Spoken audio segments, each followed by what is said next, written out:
Hey, what is up, everyone? Today we got a pretty cool story. It's narrated by Frederick Surrey. So get cozy, enjoy it, and watch it till the end, guys. In the grim darkness of the far future, there are battles that shake the very foundations of reality itself. Conflicts where the Emperor's most perfect creations face warriors who have abandoned everything for the promise of dark power. When the golden warriors of the Adeptus Custodes clash with Chaos Space Marines, the galaxy witnesses something truly apocalyptic. These are not merely fights between soldiers, they are encounters between living legends and damned souls, between those who embody the Emperor's will and those who have embraced the whispers of the warp. The Adeptus Custodes stand as the ultimate expression of what humanity can become when crafted by the Emperor's own hand. Each one is a hero in their own right, a warrior who could single-handedly turn the tide of entire battles. They are not mass-produced like Space Marines, but individually crafted, each one a unique masterpiece of genetic engineering and martial perfection.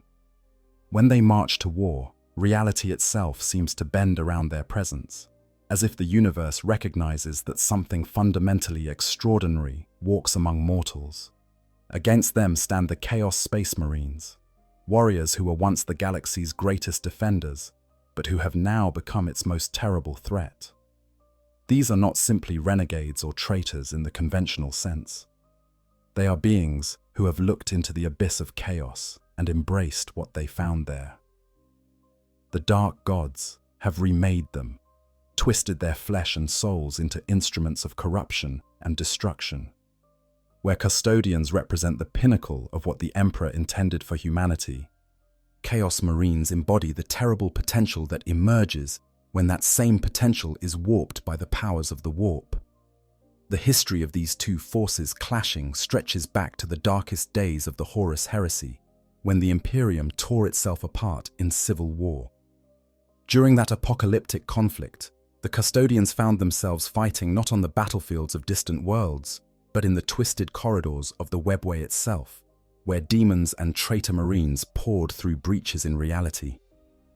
It was there, in that nightmarish realm beneath the Imperial Palace, that the Emperor's golden warriors first truly understood the horror of what chaos could do to their former brothers. Understanding what happens when these forces meet requires us to look deeply at what makes each of them what they are. We need to comprehend the fundamental differences in their creation, their capabilities, their tactical approaches, and the very nature of their existence. Only then can we truly grasp the magnitude of their conflicts and what they mean for the wider Imperium. Only then can we understand why these battles matter so profoundly in the eternal war for humanity's survival. The Emperor's Golden Legion. Understanding the Custodes, the Adeptus. Custodes are not simply elite warriors. They are not merely the best soldiers humanity can produce. They represent something far more profound and terrifying in their perfection. When the Emperor created the Custodians, he did not use the same methods that would later produce the Space Marine. Each Custodian is individually crafted using genetic alchemy and bioenhancement techniques that remain mysterious even to the most learned tech priests of Mars. The Emperor himself oversaw their creation, pouring his knowledge and power into each one. They are as close to demigods as any mortal being can become while still retaining their humanity. The process of creating a Custodian begins in infancy, with candidates selected from the finest genetic stock of Terra. These children are subjected to transformation that makes the creation of a Space Marine look crude by comparison. Where Space Marines receive 19 or 20 gene seed organs implanted into their bodies over years of surgery and indoctrination, Custodians undergo a complete reconstruction at the genetic level. Their very DNA is rewritten, not simply augmented. The Emperor's genetic craft flows through every cell of their being, making them fundamentally different from baseline humans or even Astartes. A fully mature Custodian stands taller than even a Space Marine, their physical presence imposing in ways that go beyond mere size. Their strength allows them to perform feats that would seem impossible. They can lift masses that would crush lesser warriors. Their reaction times operate on a level that makes them appear to move with prescient awareness, seeing attacks before they come, and responding with movements too fast for normal eyes to follow. When a custodian moves through a battlefield, they become a blur of golden armor and deadly precision, their guardian spears and other weapons striking with mathematical certainty. But physical prowess alone does not define the custodians. Their minds are equally extraordinary. Each one possesses an intellect that far surpasses normal human genius. They are philosophers, strategists, poets, and scholars as much as they are warriors. A custodian can engage in complex political discourse with the High Lords of Terror, compose masterful works of art, or calculate tactical scenarios with computer-like precision. This combination of physical and mental perfection makes them truly complete beings, warriors who fight with both sword and intellect. The equipment worn by the custodians reflects their status as the Emperor's personal guard. Their armor is not mass-produced ceramite, but auramite, a rare and precious material that offers protection superior to even the best Space Marine plate. Each suit is custom-crafted for its wearer, fitted to their exact measurements and adorned with artwork that tells the story of their deeds. The armor bears precious gems mined from deep within Terra, each one cut and placed with exquisite care. When sunlight or artificial illumination strikes a formation of custodians, the effect is almost blinding, a wall of gleaming gold that announces the Emperor's presence. Their weapons are equally magnificent. The Guardian Spear, the iconic weapon of the Custodian Guard, combines a master-crafted power blade with an integrated bolter, allowing them to engage enemies at any range with devastating effect. These weapons have been carried by the Custodians since before the Emperor unified Terra, ancient artifacts maintained with religious devotion across millennia. Each spear bears the name of every custodian who has wielded it, a lineage of heroes stretching back to the Age of Strife. The custodians fight in a way that reflects their individual perfection. Unlike Space Marines, who excel at coordinated squad tactics and brotherhood, custodians are lone warriors who happen to fight alongside others. Each one is a complete killing machine, capable of taking on any threat independently. They do not rely on the support of their brothers to the same degree as Astartes. Instead, they fight as individual champions, each one adapting their style to the specific threats they face. This approach gives them incredible flexibility, but can also be seen as a weakness when facing enemies who excel at coordinated assault. The custodians are organized into shield hosts, each one led by a shield captain. The largest and most prestigious of these is the emissaries imperatus, those who serve directly within the imperial palace. Others include the shadow keepers, who guard the most dangerous prisoners and artifacts in the palace's dark dungeons, and the Aquilan Shield, who venture beyond Terra to protect those they deem vital to humanity's survival.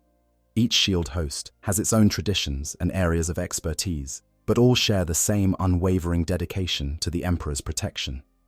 For 10,000 years after the Emperor was entombed upon the Golden Throne, the custodians largely remained within the imperial palace, standing eternal vigil over their fallen master. They became legends, barely real to the wider Imperium.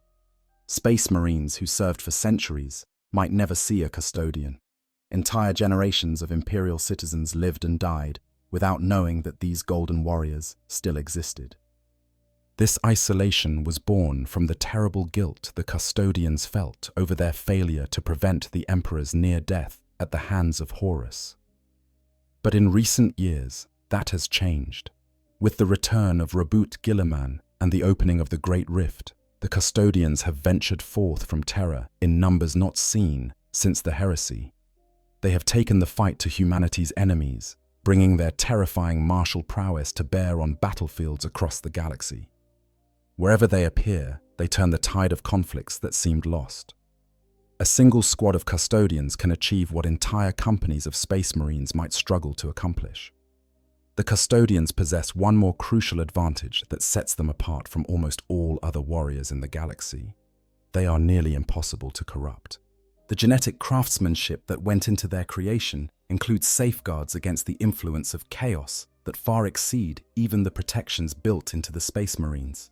Where Astartes can fall to temptation, pride, or the slow erosion of their souls, custodians resist such influences with extraordinary resilience. The warp seems to slide off them like water off gold.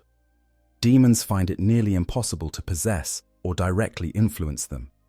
This makes them ideal opponents for the servants of chaos, warriors who can face the corrupted without fear of being turned themselves. Understanding the custodians means recognizing that they are more than soldiers. They are living embodiments of the Emperor's vision, fragments of his will made manifest in flesh and gold. When they fight, they do so with the absolute certainty that they serve the most important cause in human history. There is no doubt in their hearts, no question of their purpose. This certainty, combined with their overwhelming physical and mental capabilities, makes them perhaps the most dangerous individual warriors in the galaxy. A custodian is not simply hard to kill. They are a force of nature, inevitable and unstoppable once set in motion. The Fallen Angels, Origins of Chaos, Space Marines. To understand what makes Chaos Space Marines so dangerous, we must first understand what they once were. During the Great Crusade, the Emperor created 20 legions of Space Marines, each led by one of his gene-crafted sons, the Primarchs. These legions were humanity's greatest weapon, transhuman warriors who conquered world after world in the Emperor's name. They were heroes, legends walking among mortals. The galaxies trembled at their coming, and Xenos races that had thrived for millennia were broken before their advance. But beneath the surface of this golden age, corruption was taking root. The Chaos Gods, those malevolent entities dwelling in the warp, had taken notice of the Emperor's great work. They saw in his Space Marines not enemies to be destroyed, but tools to be turned. Through careful manipulation, subtle whispers, and exploitation of pride, ambition, and grievance. The Dark Gods began their work. They found in Horus, the War Master and most favored son of the Emperor, a soul that could be twisted to their purposes. The Horus heresy that followed was the most catastrophic civil war in human history.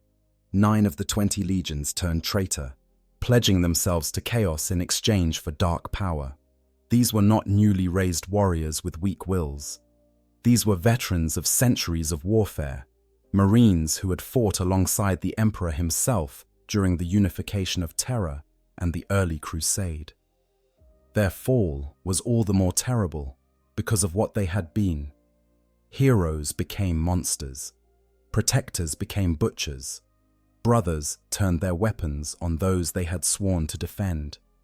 When Horus and his traitor legions were finally defeated at the Siege of Terra, the survivors fled into the Eye of Terror, a massive warp storm where the boundary between reality and the Imperium had collapsed entirely. There, bathed in the raw energies of chaos, they underwent further transformations. The warp does not leave anything unchanged. It twists and corrupts, reshaping flesh and soul according to the whims of the Dark Gods and the inner nature of those exposed to it. For the traitor legions, this meant becoming something more and less than human. The Chaos Space Marines who emerged from the Eye were no longer merely renegade Astartes. They had been fundamentally altered by exposure to chaos. Their armor fused with their flesh, becoming part of them. Their bodies warped and mutated, growing additional limbs, developing inhuman features, or swelling with unnatural strength. Their minds, once conditioned to resist fear and doubt, became playgrounds for the Dark Gods. filled with visions of power and promises of ascension. The nature of this corruption varies depending on which chaos god a Marine dedicates himself to. Those who follow Khorne, the blood god, become consumed with rage and bloodlust. They live only for battle and slaughter, their bodies growing increasingly muscular and bestial. Khorne berserkers are the most famous of these, warriors who have surrendered all semblance of humanity to become living weapons of pure violence. When they charge into battle, they do so with such ferocity that even other Chaos Marines fear them. Warriors who pledge themselves to Nurgle, the plague god, undergo different transformations. Their flesh bloats and rots, riddled with disease and corruption that would kill any normal being. Yet they feel no pain from these afflictions. Instead, they feel only a strange contentment, a jovial acceptance of the natural cycle of decay. Plague Marines shuffle into battle, trailing clouds of flies and leaving trails of putrid filth, but they are nearly impossible to kill. Their diseased bodies simply refuse to die, shrugging off wounds that would fell any other warrior. The followers of Tzeentch, the changer of ways, become twisted in more subtle and disturbing ways. Reality itself seems unstable around them. They develop psychic powers, or are subjected to bizarre mutations that defy logic. Sorcerers of the Thousand Suns, devoted to Tzeentch, command powers that can unmake enemies with a gesture or reshape the battlefield according to their will. They trade their humanity for knowledge and power, becoming more concept than person. Those who serve Slaanesh, the Prince of Pleasure, pursue sensation and perfection to horrifying extremes. They modify their bodies to achieve what they see as aesthetic perfection, often resulting in grotesque and disturbing forms. The Emperor's Children Legion, dedicated to Slaanesh, are perhaps the most disturbing of the traitor legions, warriors who have descended so far into depravity that even other Chaos Marines avoid them when possible. But not all Chaos Space Marines dedicate themselves to a single god. Many serve Chaos undivided, drawing power from all four dark gods without pledging loyalty to anyone. These warriors maintain more of their original character, using chaos as a tool rather than becoming complete slaves to it. They are often the most dangerous, retaining their tactical acumen and military discipline while gaining supernatural enhancements from the warp. The transformation into a Chaos Space Marine is not instant. For many, it is a gradual process that can take decades or even centuries. The corruption begins with small things. A warrior starts to question the imperial truth. They begin to feel resentment toward the emperor or their primarch. They perform acts that they once would have considered dishonorable. Each small step takes them further from what they were, until one day they look in a mirror and see a monster staring back. What makes Chaos Space Marines particularly dangerous is that they retain much of their original training and experience. A Chaos Marine is still a Space Marine at their core, with all the enhanced physiology, centuries of combat experience, and tactical knowledge that implies. But now, they have additional advantages. They can call upon the powers of the warp to enhance their attacks, summon demons to fight alongside them, or bend reality itself according to their will. They are not bound by the same moral constraints that limit loyal Space Marines. They will use any tactic, no matter how horrific, to achieve victory. The traitor legions maintain much of their original organization, though time and the nature of chaos have fractured them. The Black Legion, led by Abaddon the Despoiler, is the largest and most unified of the traitor forces, but even they are more a coalition of warbands than a true legion. Each Chaos Lord commands their own forces and pursues their own goals. They unite only when someone powerful enough to command their respect, like Abaddon, calls for a Black Crusade. This fractured nature is both a weakness and a strength. The Chaos Space Marines cannot field the kind of coordinated, galaxy-spanning military operations that the loyalist Imperium can manage, but their unpredictability makes them harder to counter. They strike from the eye of terror without warning, raid Imperial worlds, steal ancient artifacts, and vanish back into the warp before reinforcements can arrive. They are pirates and terrorists as much as soldiers, spreading fear and corruption wherever they appear. Perhaps the most disturbing aspect of Chaos Space Marines is that they are effectively immortal. The warp does not age those within it in the same way that normal space ages beings. A Chaos Marine who fought during the Horus Heresy 10,000 years ago might still be fighting today, barely older than they were during the Siege of Terra. This means that the Imperium faces enemies who have literally 10,000 years of combat experience. Warriors who have perfected their art of killing across millennia of endless warfare. The existence of Chaos Space Marines represents one of the great tragedies of the Imperium. These were once the Emperor's finest warriors, heroes who liberated worlds and protected humanity.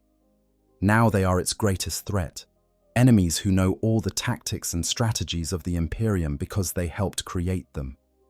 They know how Space Marines think and fight because they were Space Marines.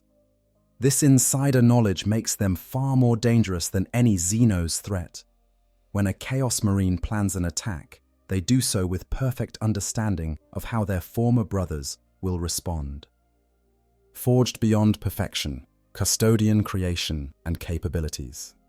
The true extent of a Custodian's capabilities becomes clear only when we examine the specific enhancements that make them what they are. The process begins at the genetic level, with the Emperor's own genetic template forming the base. Unlike Space Marines, who are created from the genetic material of their Primarchs, Custodians are crafted using techniques that the Emperor developed during the Age of Strife, methods that he never shared with anyone else. This makes every Custodian, in a sense, a child of the Emperor himself rather than a gene son. The physical transformation that creates a Custodian produces results that dwarf even the impressive enhancements of the Astartes. A Custodian's musculature operates with efficiency that seems to violate normal biology. Their strength allows them to wield weapons that would require power armor assistance for anyone else to lift. Historical records tell of Custodians lifting combat vehicles to free trapped civilians, or tearing apart armored enemies with their bare hands. Their bones are denser and stronger than ceramite, virtually unbreakable through any conventional means. Their cardiovascular system operates at efficiency levels that seem impossible. A Custodian can fight for days without rest, their bodies simply refusing to succumb to fatigue in the way that normal organisms do. When they do rest, they require only a fraction of the sleep that even Space Marines need. This endurance is not merely physical, but mental as well. A Custodian's mind does not tire in the same way as lesser beings. They can maintain perfect focus and clarity of thought for extended periods that would leave even other enhanced humans suffering from decision fatigue. The sensory capabilities of a Custodian exceed even what Space Marines achieve. Their eyesight can distinguish details at distances that would leave normal humans seeing only blurs. They can fight effectively in complete darkness by relying on their other enhanced senses.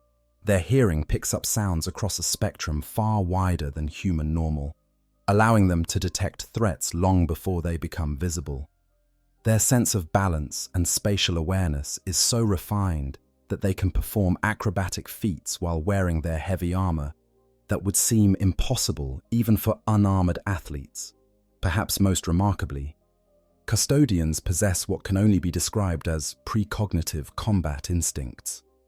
Through a combination of hyper-accelerated thought processes and intuition honed across decades or centuries of combat, they seem to anticipate enemy actions before they occur. This is not actual psychic precognition, but something perhaps even more impressive.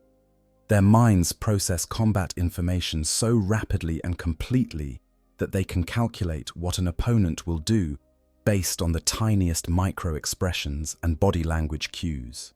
To observers, it appears as though they are reading the future. In reality, they are simply thinking at speeds that make time seem to slow down around them. You know, what really strikes me about these conflicts is just how tragic they are when you stop to think about it. The Custodians and Chaos Marines should never have been enemies. These were all supposed to be humanity's greatest defenders, all created to protect mankind from the horrors of the galaxy. And yet here we are, 10,000 years later, with the Emperor's own bodyguards fighting warriors who once stood shoulder to shoulder with them during the Great Crusade. And I think that's what makes these battles so compelling. It's not just gold versus spikes or loyalty versus corruption, it's a reflection of how far the Imperium has fallen. Every time a Custodian crosses blades with a Chaos Marine, it's a reminder of the heresy's lasting wound on the galaxy. That's the real horror of Warhammer 40k, not the monsters or the aliens, but the fact that humanity's greatest threat has always been itself. And that feels uncomfortably relevant, doesn't it? Anyways, back to the story. The Auramite armor worn by Custodians represents technology that the Imperium can barely replicate in the current age. Each suit takes years to craft, with master artisans painstakingly fitting every piece to its destined wearer. The material itself is rarer than gold, a composite that combines defensive properties exceeding the best ceramite with flexibility that allows for full range of motion. When struck by weapons that would punch through Space Marine armor, Auramite often simply deflects the blow, its molecular structure somehow redirecting energy rather than absorbing it. But armor alone does not explain the Custodians' near invulnerability in combat. They fight with a tactical brilliance that comes from training that begins in childhood and continues throughout their entire existence. A Custodian does not simply know how to fight. They understand combat on a theoretical and practical level that makes them master strategists as well as warriors. They study wars that took place millennia ago, learning from victories and defeats across human history. They engage in what they call the blood games, exercises where some Custodians attempt to assassinate the Emperor while others defend him, creating a never-ending cycle of improvement where both sides learn from each engagement. This training creates warriors who can adapt to any situation, facing an enemy who relies on range. The Custodian closes the distance with movements too fast to track and destroys them in melee. Enemy attempting to engage in close combat. The Custodian uses their Guardian Spear's integrated bolter to thin their ranks before they arrive, then cuts through survivors with blade work that makes each strike count. Enemy using psychic powers. The Custodians' resistance to warp influence, combined with their tactical brilliance, allows them to counter threats that would overwhelm lesser warriors. The weapons wielded by Custodians reflect their status as the ultimate warriors. The Guardian Spear mentioned earlier is not the only weapon in their arsenal. Sentinel blades provide options for warriors who prefer pure melee combat, power swords of such quality that they can cleave through armor as if it were cloth. Castellan axes combine the reach of a polearm with the mass of an executioner's weapon, allowing Custodians to deliver strikes that can stagger even the largest opponents. For ranged combat beyond what their spears provide, they can carry special issue weapons like Adrathic disintegrators, Dark Age technology that unmakes matter at the atomic level. When deployed in vehicles, the Custodians field war machines that match their own excellence. Venerable land raiders, ancient tanks that have served since before the heresy, carry Custodians into battle with protection that can withstand even the heaviest fire. Caladius grav tanks provide mobile fire support, their weapons capable of destroying enemy armor with contemptuous ease. Telemon heavy dreadnoughts, massive war engines that dwarf even the largest Space Marine walkers, are deployed when the Custodians need overwhelming firepower combined with near-invincible protection. The psychic resistance of Custodians deserves special attention because it represents perhaps their most important advantage when facing Chaos Space Marines. The Custodians were designed with the express purpose of protecting the Emperor from any threat, including psychic ones. Their minds are shielded in ways that make direct psychic attack almost impossible. This protection extends beyond mental defenses. The warp itself seems to have difficulty touching them. Demons attempting to possess Custodians find their spiritual essence slipping off golden souls, too pure and perfectly crafted to corrupt. Chaos sorcerers trying to curse or weaken custodians discover that their powers simply fail to take hold. This resistance is not merely passive. Custodians can actively counter psychic powers through force of will and the purity of their souls. When fighting alongside the Sisters of Silence, these anti-psyker warriors who create zones of warp nullification around themselves, custodians become even more deadly.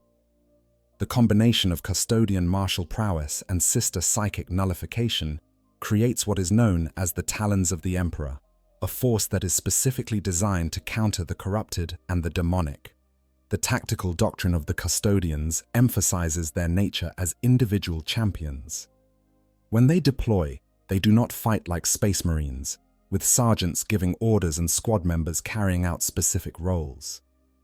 Instead, each custodian assesses the battlefield independently, identifies the greatest threats, and moves to eliminate them.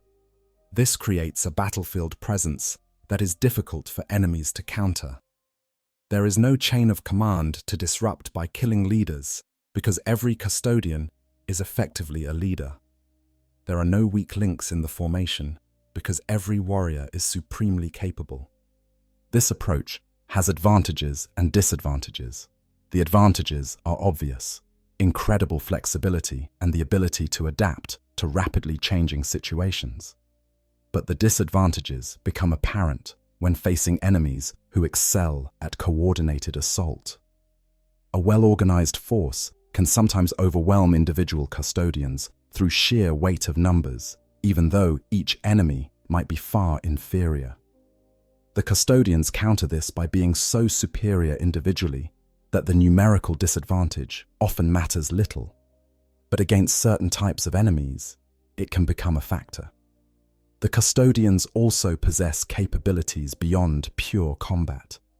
Their intelligence gathering and analysis skills rival those of the most elite inquisitors. They are skilled diplomats when they choose to be, capable of negotiating with the High Lords of Terror or convincing reluctant allies to provide aid. They are investigators who can unravel conspiracies and find hidden enemies. This makes them far more than simple bodyguards or warriors. They are the Emperor's hands, his eyes, and his judgment made manifest in the galaxy.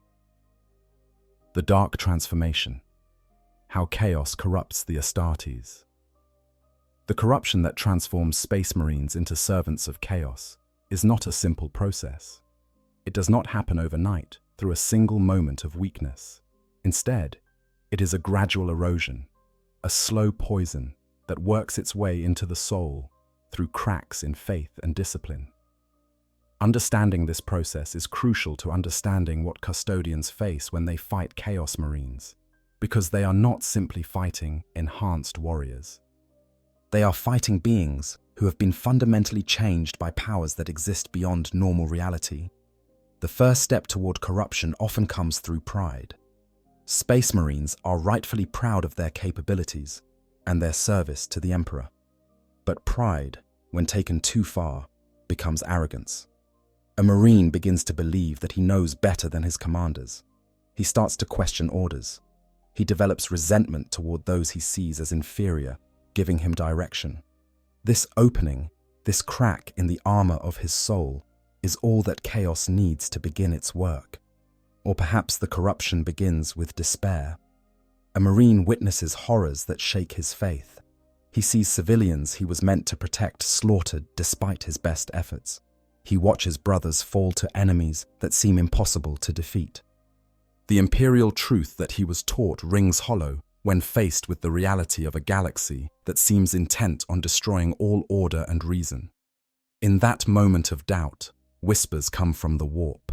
Promises of power that could prevent such tragedies. Offers of strength that could save those he cares about. The whispers are so reasonable at first, so understandable, that the Marine does not realize he is being led into damnation. Some Marines fall through bitterness. They feel betrayed by the Imperium they served. Perhaps they were abandoned on a distant battlefield, left to die while other forces received reinforcements. Perhaps they witnessed corruption and incompetence among Imperial commanders and grew to hate the very institution they were created to defend. This bitterness festers, and chaos offers validation. The dark gods whisper that the Marine was right to feel betrayed, that the Emperor and the Imperium never truly valued him. They offer him a purpose outside the lies he was taught, a chance to serve powers that will actually reward loyalty. The physical transformations that follow exposure to chaos are both gift and curse. On one hand, the Marine gains capabilities that exceed even their enhanced baseline. Khorne grants superhuman strength and rage that makes the warrior nearly unstoppable in close combat. A berserker can tear through enemy formations like a hurricane of blood and hate, their bodies simply refusing to acknowledge pain or injury that would fell other warriors. The trade-off is the loss of reason and self-control. A berserker is no longer a tactical asset, but a weapon that must be aimed and released, incapable of anything but violence. Nurgle's gifts are perhaps the most disturbing to witness. Plague Marines bloat and decay, their bodies becoming hosts for diseases that would exterminate entire worlds if unleashed. Yet they feel no suffering from their condition. Instead, they experience a perverse contentment, a joy in corruption that makes them almost pitiable if they were not so dangerous. Their resilience is legendary. Wounds that would kill any other warrior simply do not slow them. Their bloated bodies absorb damage, bullets and blades sinking into diseased flesh that refuses to bleed or die. Fighting plague. Marines is like fighting the concept of entropy itself, an enemy that cannot be stopped, only eventually worn down. Tzeentch's changes are more unpredictable. A Marine might develop psychic powers they never possessed before, able to hurl bolts of warp fire or read the future in the patterns of battle. Or they might undergo bizarre mutations that defy explanation, growing extra eyes, developing crystalline skin, or finding that their body shifts and changes from moment to moment. Thousand Sons Marines are perhaps the ultimate expression of Tzeentch's influence. Warriors who have been transformed into dust-filled suits of armor animated by sorcery, no longer truly alive in any conventional sense, but possessing power that makes them terrifying opponents. Slaanesh grants perfection at a terrible cost. Warriors who serve the Dark Prince become obsessed with sensation and experience. They modify their bodies in pursuit of aesthetic ideals, add additional sensory organs to experience more, and seek out increasingly extreme stimulation. Emperor's Children. Marines are known for their terrifying precision in combat, warriors who have perfected the art of killing through millennia of practice, but they are also completely unmoored from any sense of morality or restraint, performing acts of such depravity that they horrify even other servants of chaos. The warp powers that Chaos Marines can call upon make them far more dangerous than their physical transformations alone would suggest. A Chaos Sorcerer can call down warp lightning that incinerates entire squads of enemies. They can summon demons to the battlefield, bringing entities of pure malevolence into reality to serve their purposes. They can curse enemies, causing their weapons to malfunction or their minds to be filled with terror. They can create illusions that make allies fire on each other or cause warriors to waste ammunition on targets that do not exist. Even Chaos Marines who do not possess overt psychic powers benefit from the warp's influence. Dark pacts with entities in the Imperium grant them temporary enhancements. A Chaos Lord might pledge souls to Khorne in exchange for temporary invincibility in an upcoming battle. A aspiring champion might bargain with a demon for knowledge of enemy positions or weaknesses. These pacts come with risks. Failing to deliver on a promise to Chaos is rarely forgiven, but they provide options and advantages that loyalist forces cannot access. The armor worn by Chaos Marines evolves with them. What began as standard power armor becomes fused with their flesh, growing spikes and horns, developing demonic faces that whisper to enemies, or sealing itself completely so that the warrior within becomes entombed in their own protection.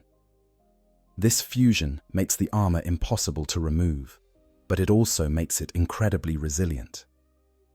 Chaos. Marine armor repairs itself over time.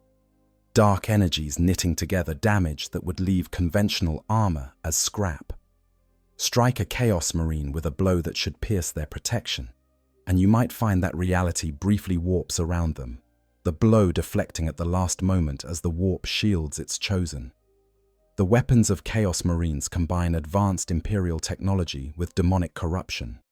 A chainsword might have teeth made from the fangs of warp entities, allowing it to bite through armor that normal blades would struggle against. A bolter might fire ammunition blessed by dark priests, rounds that do not simply kill, but curse their targets with lingering spiritual wounds. The really dangerous Chaos Marines wield demon weapons, artifacts that contain bound demons and grant their wielders incredible power at the cost of constant mental struggle to prevent the demon from overwhelming and possessing them. The combat doctrine of Chaos Marines varies wildly depending on their allegiance and nature. Horn Berserkers charge into close combat with no thought for tactics or strategy, trusting in their God-granted rage to carry them through. Plague Marines advance slowly and inexorably, simply walking through fire that would stop other forces, their diseased bodies too resilient to be stopped by conventional means. Thousand Suns employ complex sorceress strategies, their sorcerers directing fire and supporting their comrades with spells that enhance their capabilities. Emperor's Children seek to create the most aesthetically perfect kill, sometimes taking unnecessary risks in pursuit of the ultimate expression of their martial art. What makes Chaos Marines truly dangerous when facing Custodians is their willingness to use any tactic, no matter how dishonorable or cruel. They will use civilians as human shields. They will deploy biological or chemical weapons that the Custodians must counter before they can engage the actual enemy. They will deliberately desecrate sacred sites to provoke their opponents into tactical mistakes. They will summon demons specifically to tie up Custodian forces while they accomplish other objectives. Honor means nothing to them, only victory and the favor of their dark patrons. The immortality granted by exposure to the warp means that Chaos Marines accumulate experience across millennia. A Chaos Lord might have fought in hundreds of campaigns across thousands of years. They have seen every tactic, countered every strategy, and learned from defeats that would have killed lesser warriors. This experience makes them incredibly dangerous opponents who can anticipate enemy actions and counter them effectively. When such a veteran faces Custodians, they bring to bear knowledge accumulated across ages, understanding of warfare that few can match. The Webway War, Hell Beneath the Palace. The war within the Webway stands as perhaps the most significant engagement between Custodians and the forces of chaos in history, a conflict that shaped the future of the Imperium in ways that are still being felt 10,000 years later. To understand this war, we must first understand what the Emperor was attempting to accomplish with his Webway project, and why its failure was so catastrophic. The Emperor's vision for humanity's future did not center solely on conquest. He understood that the warp, which humanity relied upon for faster-than-light travel, was fundamentally dangerous. Every time a ship entered the Imperium, it risked exposure to demons, corruption, and madness. Entire fleets could be lost, swallowed by warp storms, or dragged into nightmarish dimensions from which there was no escape. The Emperor saw this as an unacceptable risk for humanity's long-term survival. His solution was brilliant in its simplicity and staggering in its ambition. The ancient race known as the Old Ones had created the Webway millions of years earlier, a network of tunnels that existed between reality and the warp, protected from the chaos of the Imperium by walls of psychic energy. The Elder had inherited this network and still used it for their own purposes. The Emperor intended to break into this webway and create a human network within it, allowing humanity to travel between worlds instantly and safely without exposure to the dangers of the warp. The technical challenges were immense. The Emperor spent decades working beneath the Imperial Palace on Terra, using his unmatched psychic might to tear a controlled breach into the webway. He succeeded in creating a portal, and Imperial workers began constructing tunnels that branched off from elder paths, building what would become a human section of the webway. The Emperor sat upon the Golden Throne, an ancient device of Old One origin, using it to channel his power and maintain the integrity of this new construction. Then Magnus the Red destroyed everything. The Primarch of the Thousand Suns, attempting to warn the Emperor of Horus's betrayal, used sorcery to send a message directly to Terra. Magnus did not realize that the psychic shields protecting the Emperor's work would interpret his message as an attack. His psychic intrusion shattered those shields like a hammer through glass, tearing open the carefully controlled breach into the webway and creating massive rifts through which the warp itself began to pour. What followed was a nightmare made manifest. Demons by the billions flooded into the webway tunnels that Imperial forces had been constructing. The Mechanicum workers who had been building and maintaining the tunnels were slaughtered or worse, transformed into demonic entities themselves. The carefully constructed pathways began to collapse as warp energy destabilized their structure. Rifts opened throughout the Imperial Palace dungeons, threatening to bring demon hordes directly into the heart of Terra itself. The Emperor had no choice but to remain seated on the Golden Throne, using every ounce of his psychic might to maintain what integrity remained in the webway structure and prevent demons from flooding onto Terra. He could not leave, could not lead his forces against Horus, could not be the warrior king that the Imperium needed during its darkest hour. He was trapped, locked in a psychic battle that would consume him completely if he wavered for even a moment. To hold the line in the webway itself, he deployed the Legio Custodes. Nearly the entire force of the 10,000 entered the Twilight Realm beneath the palace, along with Sisters of Silence to counter the psychic powers of the demons. They established defensive positions in the wreckage of what had been meant to be humanity's salvation, fighting to keep the demon hordes from breaking through to Terra. The warfare that followed was unlike anything seen elsewhere during the heresy. The Custodians and Sisters found themselves fighting in an environment where reality itself was unstable. The laws of physics worked differently in the webway. Time flowed strangely, and space could twist in ways that made direction and distance meaningless. Demons could appear from nowhere, materializing from tears in reality, or they could fade away when struck, only to reappear moments later, fully healed. It was a war of attrition that could never truly be won, only endured. The Custodians deployed in small, mobile groups, launching lightning raids against demon concentrations before withdrawing to their fortified positions. Behind the front lines, Mechanicum workers desperately attempted to repair the damaged tunnels and seal the rifts through which demons entered. The strategy was to slowly push forward, reclaiming sections of the webway and securing them, gradually forcing the demon incursion back toward the major breaches. For a time, this strategy showed promise. The Custodians and Sisters were actually making progress, pushing the demons back and securing strongholds in the tunnels. Then everything changed. Traitor Space Marines began appearing among the demon hordes. These were not disorganized renegades, but organized forces, entire companies of Traitor Legion warriors, who had somehow found their way into the webway. They brought with them tactical acumen and coordination that the demons lacked. Where demons might charge mindlessly into fortified positions, the Traitor Marines would probe for weaknesses, coordinate artillery strikes, and execute flanking maneuvers. The appearance of Traitor Titans tilted the balance even further. Warhound Titans of the Legio Audax, their war horns blaring hymns to the dark gods, strode through the webway tunnels. These massive war engines, already formidable in normal space, became even more dangerous in the reality-warping environment of the webway. Void shields that should have protected custodian positions flickered and failed as reality refused to behave consistently.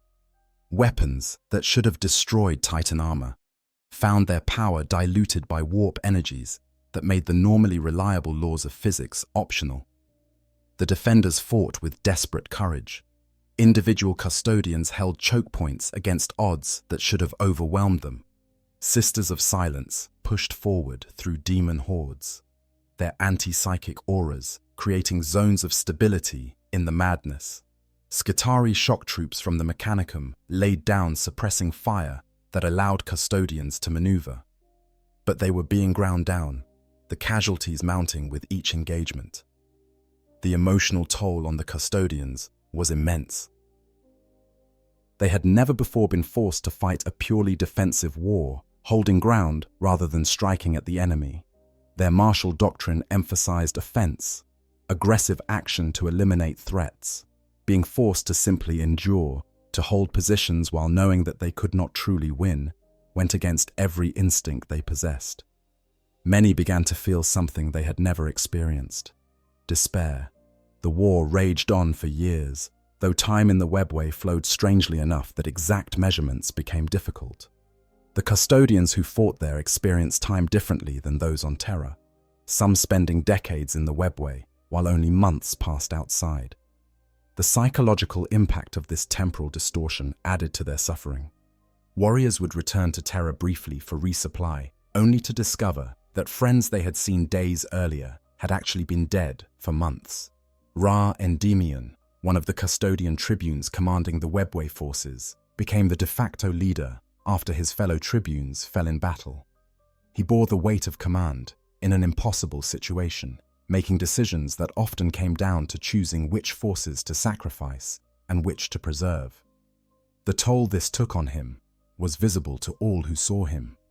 The Golden Warrior, who had entered the webway as one of the Emperor's most confident champions, emerged as someone haunted by the weight of command in a war that could not be won.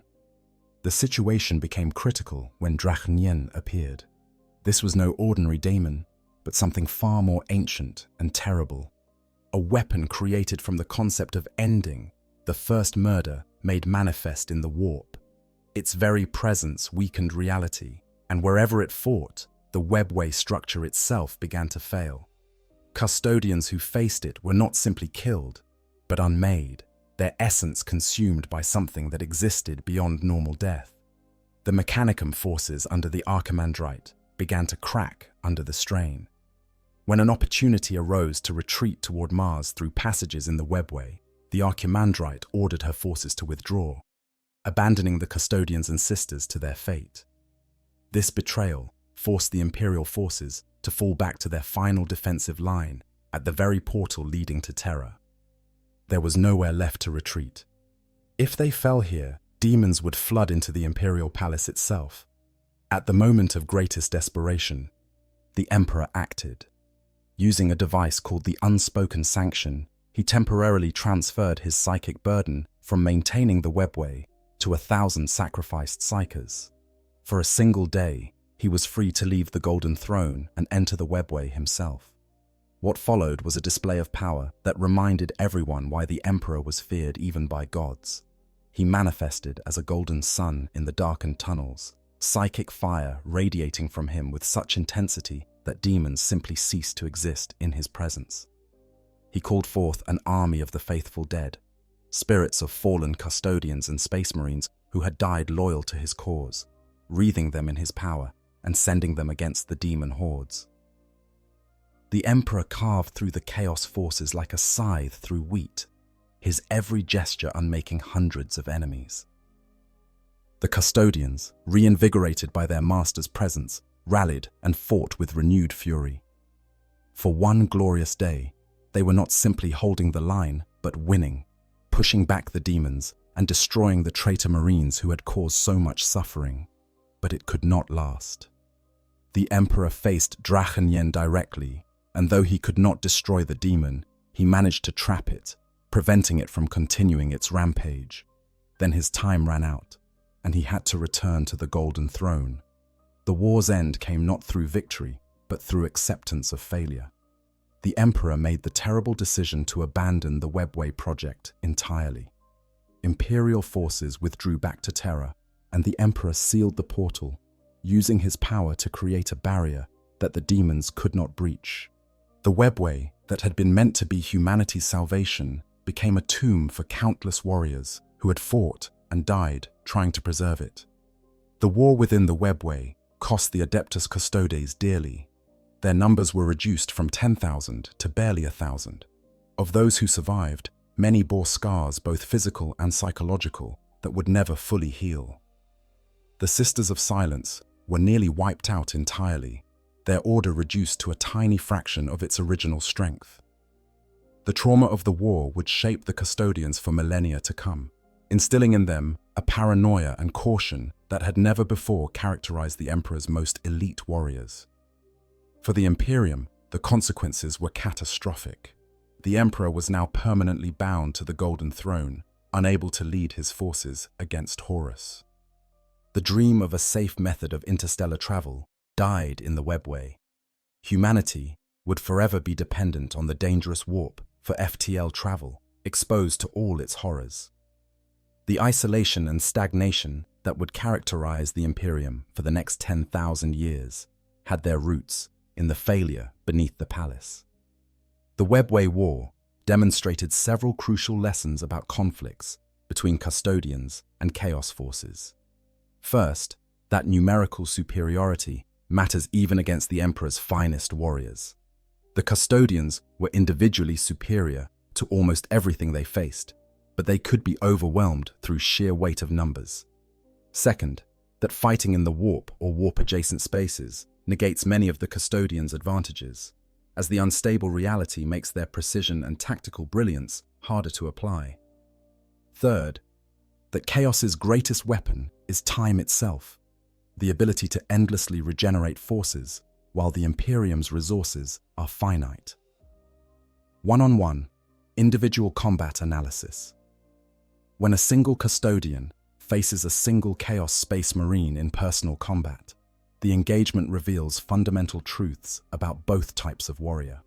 These duels are rare, but when they occur, they offer insights into the capabilities and limitations of both forces. To understand these encounters, we must examine them from multiple angles: physical capability, tactical approach, psychological factors, and the role of supernatural elements. In terms of raw physical capability, the Custodian holds every advantage. They are stronger, faster, more durable, and possess reaction times that exceed even what Chaos-enhanced Space Marines can achieve. A Custodian's Guardian Spear strikes with precision that seems impossible, finding gaps in armor that the enemy did not know existed. Their movements flow with an economy of motion that wastes no energy, every action serving a purpose, every strike positioned to set up the next attack. A Chaos Space Marine, however, brings unpredictability and warp-enhanced capabilities that can offset some of these advantages. A Horn Berserker might lack the Custodian's finesse, but their god-granted rage makes them ignore wounds that would slow others. They fight with a ferocity that can be overwhelming, forcing even a Custodian to give ground temporarily under the sheer aggression of the assault. The Berserker's tactical disadvantage becomes irrelevant when they're too frenzied to feel fear or pain. Plague Marines present a different challenge. Their resilience is such that even a Custodian's power weapons struggle to inflict damage that matters. Strike a Plague, Marine through the heart, and they might not even slow down, their bodies too corrupted by Nurgle's gifts to depend on normal biological function. A Custodian, facing such an opponent, must target weak points that other enemies do not have, must find ways to destroy enough of the Plague Marine's mass that they can no longer function. This requires adaptation and creativity, qualities Custodians possess, but must actively employ. Thousand Suns. Sorcerers bring psychic powers to bear, attempting to blast the Custodian with warp fire or curse them with debilitating hexes. Here, the Custodian's resistance to psychic influence becomes crucial. Spells that would reduce a Space Marine to a screaming wreck simply fail to take hold on a Custodian's shielded soul. The Sorcerer might manage to throw around debris with telekinesis or create illusions, but direct mind-affecting powers rarely work. This forces the Sorcerer into physical combat, where they are at a severe disadvantage against a warrior bred for exactly this type of engagement. Emperor's Children, Champions, present perhaps the most interesting matchup. These warriors have spent millennia perfecting their combat skills, pursuing martial perfection as an art form. They fight with a precision that rivals even the Custodians, their enhanced senses allowing them to perceive and react to threats with startling speed. A duel between a Custodian and an Emperor's Children champion becomes a display of incredible skill. Both warriors moving at speeds that blur them to normal vision, their weapons meeting in showers of sparks as each seeks the opening that will end the fight. The psychological dimension of these duels matters more than one might expect. A Custodian enters combat with absolute confidence in their purpose and capabilities. They have trained for this moment for decades or centuries. They know that they are among the finest warriors humanity has ever produced. This confidence is not arrogance, but a realistic assessment of their abilities. It allows them to fight without doubt or hesitation, their minds clear and focused on the task at hand. The Chaos Marine, by contrast, fights with different psychological factors at play. They might be driven by rage that makes them fearless, but also clouds their judgment. They might be motivated by promises of reward from their dark patrons, fighting not just to kill their opponent, but to prove themselves worthy of greater gifts. They might be consumed by hatred for the Imperium and all it represents, seeing the Custodian not as an opponent, but as a symbol to be destroyed. These factors can be both advantages and disadvantages, providing motivation, but also creating tunnel vision. One factor that significantly influences these engagements is the environment in which they take place. In the warp, or areas heavily corrupted by chaos, reality itself can aid the Chaos Marine. Wounds might close spontaneously. Weapons might behave in impossible ways. The very ground might shift to give the corrupted warrior an advantage. Custodians fighting in such environments must compensate for the fact that the universe itself is hostile to them, that normal cause and effect cannot be relied upon. Conversely, in real space or areas protected by the Emperor's influence, the Custodians' advantages become even more pronounced. The stability of reality allows their precision and tactical brilliance to operate at peak efficiency. The Chaos Marine finds that their warp powers are diminished, their supernatural enhancements less reliable. The battlefield becomes a test of pure skill and capability, areas where Custodians excel. The weapons used in these duels can determine outcomes. A Custodian with their Guardian Spear has range advantage and can engage effectively at any distance. The spear's blade can pierce chaos armor, while its integrated bolter allows for ranged strikes that force the enemy to close or be destroyed from a distance. Against this, a Chaos Marine might wield a demon weapon that grants supernatural strength but demands constant mental resistance to prevent possession. The question becomes whether the weapon's power is worth the risk it poses to its wielder. Historical accounts of specific duels reveal patterns. During the Webway War, a Custodian named Zephon faced a possessed Wordbearer in single combat. The Wordbearer had strength that exceeded even what Chaos normally granted, animated by a demon that made his body impossibly powerful. Zephon was wounded repeatedly, his armor cracked and his flesh torn, but he continued to fight with methodical precision. Each wound he inflicted on the Wordbearer was carefully placed to reduce mobility or function. Eventually, despite his own injuries, Zephon delivered a strike that severed the Wordbearer's head, banishing the demon back to the warp. In another engagement, the Custodian Valerian faced a Chaos Lord of the Black Legion aboard a Space Hulk. The Chaos Lord was a veteran of 10,000 years of warfare, a warrior who had fought in campaigns across the galaxy.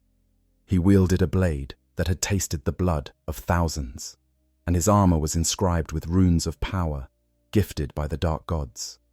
Valerian fought with the calm precision that defined his order, parrying strikes that would have cut through walls and responding with attacks that slowly dismantled the Chaos Lord's defenses. The duel lasted only minutes, but in that time, Valerian demonstrated why custodians are feared even by the most powerful servants of chaos. Yet custodians can fall in such duels. A custodian named Aquilon fell during the Webway War to a demonic entity that had possessed a traitor marine, his guardian spear shattered by a blow of impossible strength, his armor crushed despite its nigh invulnerability. His death demonstrated that even the Emperor's finest can be overcome when facing foes empowered by the dark gods. The Chaos Marine who killed him fell immediately afterward to Aquilon's brothers, but the damage was done. One of the 10,000 was lost. The recovery from such combat varies dramatically between the two types of warrior. A custodian, if they survive, will be taken back to the palace where apothecaries will tend to their wounds using techniques perfected over millennia. Their enhanced biology and the support of the Imperium's best medical technology means that even severe injuries can be healed, though the process might take months or years. A severely wounded custodian might be entombed in a dreadnought if their body is too damaged to repair, allowing them to continue serving even in death. A Chaos Marine's recovery depends on their patron and circumstances. Horn cares nothing for injured followers. A berserker, too wounded to fight, might simply be left to die or killed by their own comrades. Nurgle, perversely, might heal wounds through further corruption, the warrior's flesh knitting together through supernatural means that leave them even more mutated. Tzeentch might use injury as an opportunity for transformation, the wounded warrior emerging from their healing changed in fundamental ways. Slaanesh might grant recovery only if the warrior can find interesting ways to experience the pain of their injuries first. Tactical warfare. How these forces fight. When examining how Custodians and Chaos Space Marines fight at the tactical level, we must move beyond individual combat to understand how they operate as forces. Their approaches to warfare reflect their fundamental natures and the circumstances that shape their existence. These differences create interesting dynamics when they face each other on the battlefield. The Custodians deploy as a force of individual champions who coordinate through shared understanding rather than strict hierarchy. When a shield host takes the field, each Custodian assesses the battlefield independently, identifies priority targets, and moves to eliminate them. Communication happens through secure Vox channels, but decisions are made autonomously. A custodian does not wait for orders to engage a threat they have identified. They act, trusting their battle brothers to adapt to the changing situation. This creates a battlefield presence that is difficult to counter through conventional tactics. There is no command structure to disrupt because every warrior functions as their own tactical center. Killing one custodian does not create a gap in the formation that can be exploited because the others simply flow around the loss, adapting their movements to maintain cohesion without the fallen brother. The formation constantly shifts and changes, never presenting the same tactical picture twice. Custodians excel at targeted elimination of key threats. When they identify enemy commanders, sorcerers, or other high-value targets, they prioritize those eliminations above all else. A custodian formation will push through an entire enemy army if necessary to reach and kill a single crucial enemy. This focus on decapitation strikes makes them devastating against forces that rely on centralized command. Once the custodians eliminate leadership, lesser enemies often break and flee, unable to coordinate effectively without direction. Their approach to defensive warfare emphasizes absolute control of key terrain. When custodians hold ground, they do so with a perfection that makes dislodging them nearly impossible. Every angle of approach is covered. Every potential weakness is reinforced.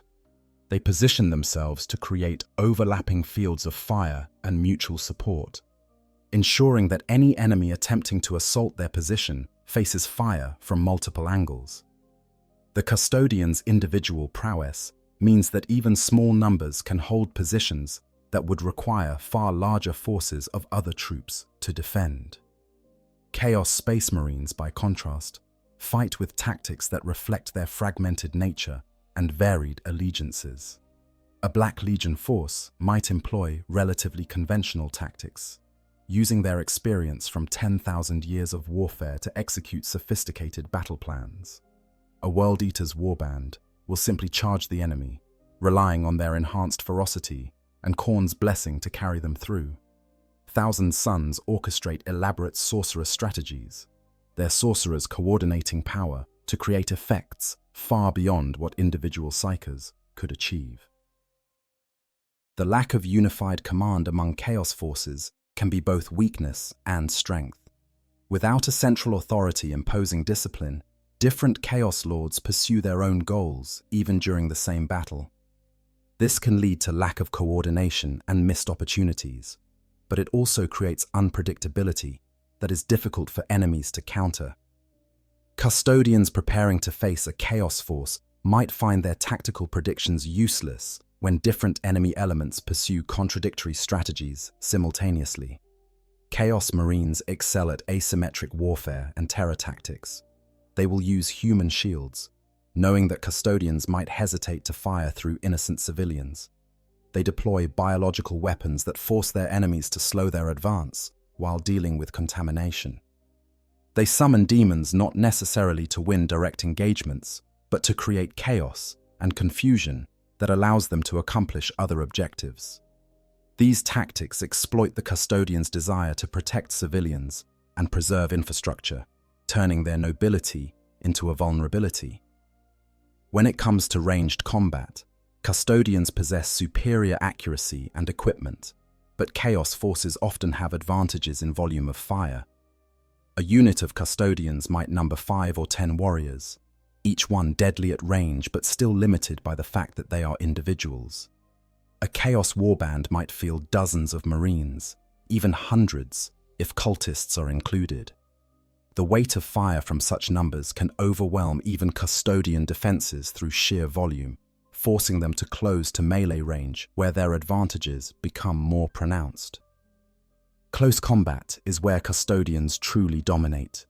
Their Guardian spears and other melee weapons are crafted to penetrate any armor, and their skill at arms is unmatched. When Custodians charge into melee, they become a golden tempest of death, each warrior cutting through enemies with mechanical precision. Chaos Marines attempting to meet them in close combat find themselves outmatched unless they possess specific advantages like ornate rage or demon weapon enhancements.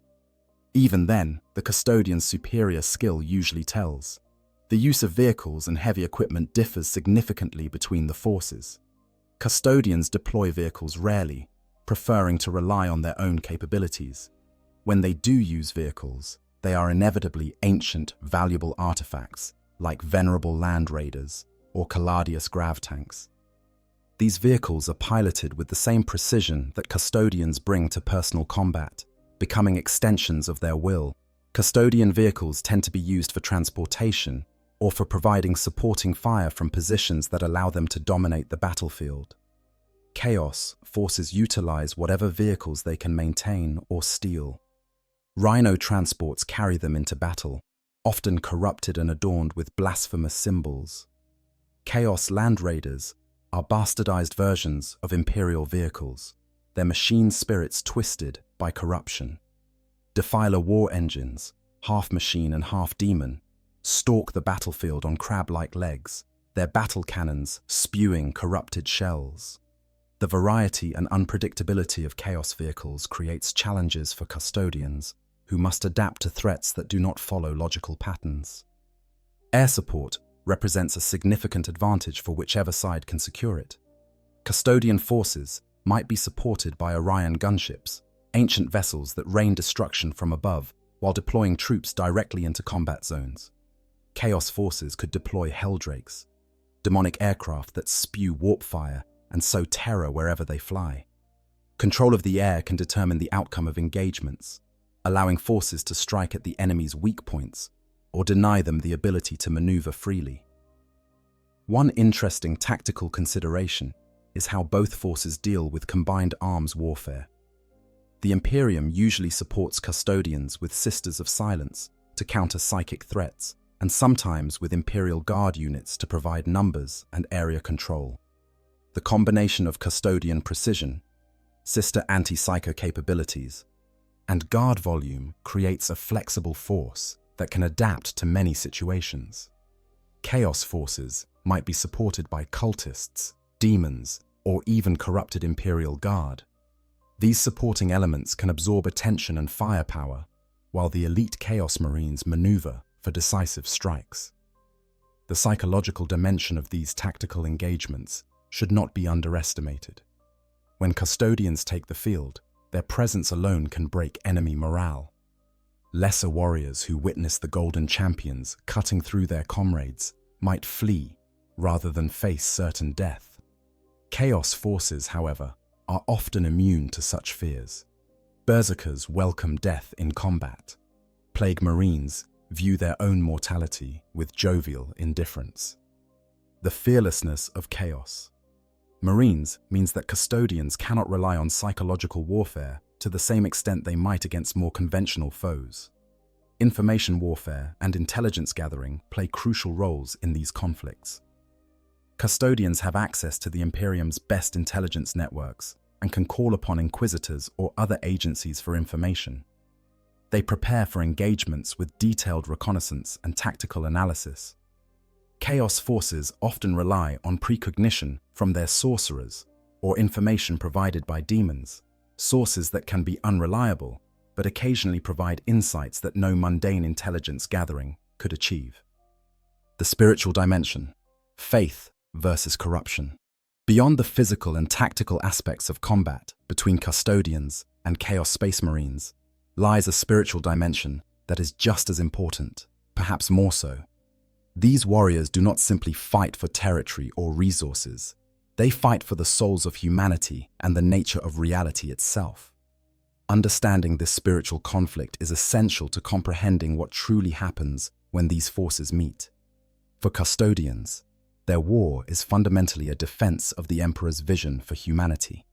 They believe, with absolute conviction, that the Emperor represents humanity's best hope for survival and advancement.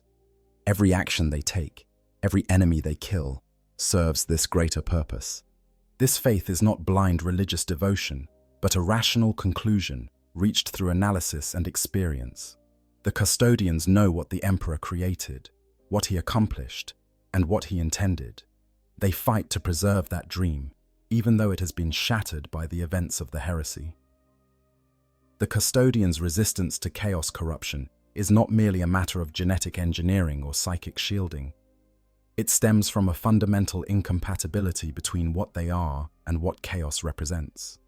The custodians were created as the ultimate expression of the Emperor's will, beings crafted to embody his ideals of perfection, duty, and sacrifice. Chaos offers freedom from constraint, power without cost, sensation without limit. These promises hold no appeal for warriors who have found meaning in service and whose identity is built around their role as protectors. When a custodian faces a Chaos Marine, they see not just an enemy, but a cautionary tale. This corrupted warrior was once what the custodians' cousins, the Space Marines, were meant to be, a defender of humanity. But they chose to betray that purpose, to trade their souls for power or revenge or whatever else chaos offered. In the custodians' view, this makes them worse than Xenos or rogue AI. At least those threats are external. Chaos Marines are internal rot, a cancer that grew from within humanity's greatest defenders. The Chaos Marines' perspective is more complex and varies dramatically based on their patron and personal history. A World Eater might see the custodian as an enemy to be destroyed. Nothing more complex than that. Their rage reduces everything to simple binary, enemy or ally, kill or be killed. But a more thoughtful Chaos Marine, perhaps a word-bearer, who still retains their intellect despite their corruption, might view the custodian with something approaching pity. They might see the custodian as a slave who does not understand their chains, a being whose absolute loyalty makes them less than they could be. From the chaos perspective, the Emperor is either a tyrant who must be overthrown or a false god whose lies must be exposed. The promises they once believed, the imperial truth that claimed gods did not exist, were revealed as lies when they encountered the real gods of the warp. The chaos gods, whatever else they might be, are undeniably real. They respond to worship with tangible power. They acknowledge their followers with gifts and rewards. To a Chaos Marine, the Emperor's denial of divinity while demanding loyalty unto death represents the ultimate hypocrisy. The actual mechanism of corruption deserves examination because it illuminates why Custodians are so resistant. When Chaos attempts to corrupt a being, it works through that being's weaknesses, desires, and fears. It finds the cracks in their psyche and widens them. Space Marines have such cracks, vulnerabilities born from their creation process and the pressures of their service. They can feel resentment, pride, despair, ambition. These emotions, normal and even healthy in moderation, become entry points for corruption when amplified. Custodians possess fewer such vulnerabilities. The Emperor created them, not by implanting gene seed into adolescence, but by crafting them from infancy with precise control over every aspect of their development. This process either eliminated or minimized the psychological weaknesses that Chaos exploits. A Custodian does not feel resentment toward their creation, because their creation was gentle and personalized, not brutal and standardized. They do not harbor ambitions beyond their duty, because duty is identity, not burden. Pride exists, but is channeled into productive competition and self-improvement rather than destructive arrogance. The few recorded instances of Custodians being affected by chaos are telling in their specifics. During the siege of the Vengeful Spirit, some Custodians were briefly overwhelmed by a presence calling itself the Dark King. This entity did not corrupt them in the traditional sense, but rather puppeteered their bodies, using a connection the Emperor himself had established with the Custodians to turn them temporarily into weapons against him. This was not true corruption, but hijacking, and the affected Custodians were horrified by their loss of control, some begging for execution rather than risk it happening again. The spiritual battle also manifests in the physical impact of corruption on the environment. When chaos forces occupy an area for extended periods, the land itself becomes twisted. Plants grow in unnatural ways. Animals mutate or flee. The air takes on a miasmic quality that makes breathing difficult and clouds the mind. Symbols and runes appear spontaneously on surfaces. For ordinary humans, prolonged exposure to such environments can lead to madness or physical corruption, even without direct contact with chaos forces. Custodians are resistant to these environmental effects, but not immune. Prolonged exposure to heavily corrupted environments can affect even them, not through spiritual corruption, but through sheer psychic weight. They might experience nightmares, feel unnatural exhaustion, or find their thoughts occasionally clouded. These effects are temporary and fade once they leave the corrupted zone, but they demonstrate that even the Emperor's finest have limits to their resistance. The presence of Sisters of Silence dramatically changes the spiritual dynamics of these engagements. The Sisters are pariahs, beings without souls in the traditional sense, whose presence creates zones of calm in the warp. Demons cannot manifest near them, psychic powers fail. Even the ambient corruption of chaos-held territory diminishes in their presence. When Custodians fight alongside Sisters, they gain an additional layer of protection that makes them even more formidable against the spiritually corrupted. This spiritual resistance has strategic implications. Chaos forces cannot use certain tactics against Custodians that work effectively against other enemies. They cannot summon demons to possess them. They cannot use sorcery to drive them mad or turn them against each other. They cannot slowly corrupt them through exposure to chaos artifacts or texts. This limitation forces Chaos Marines to rely more heavily on direct combat and less on the spiritual warfare that is often their greatest advantage. The emotional and psychological toll of fighting chaos differs between the two forces. Custodians fight with the clarity that comes from absolute certainty of purpose. They know they are right. They know the Emperor is worth defending. This clarity insulates them against doubt and despair, but it also makes them less flexible when circumstances demand adaptation to new realities. The Custodians' absolute faith in the Emperor's vision can become a limitation when that vision proves impossible to achieve. Chaos. Marines live with the psychological burden of their choices. Those who retain enough humanity to think clearly about their situation must face the knowledge of what they have become. They traded their souls for power and now exist in a twilight state between mortality and demonhood, neither fully human nor fully transcendent. Some embrace this fate with enthusiasm. Others, in rare moments of clarity, feel a crushing weight of regret that they quickly drown in renewed devotion to their dark patrons. Modern conflicts. Custodies in the era. Indomitus. The return of Reboot Guilliman and the opening of the Great Rift fundamentally changed the role of the Adeptus Custodes in the Imperium. For 10,000 years, they had remained largely confined to Terra, standing vigil over the Emperor's mortal remains. But the catastrophic events surrounding the birth of the Great Rift forced a re-evaluation of their strategic role. The Custodians ventured forth from the Imperial Palace in numbers not seen since the Heresy, bringing their unmatched combat prowess to bear on battlefields across the galaxy.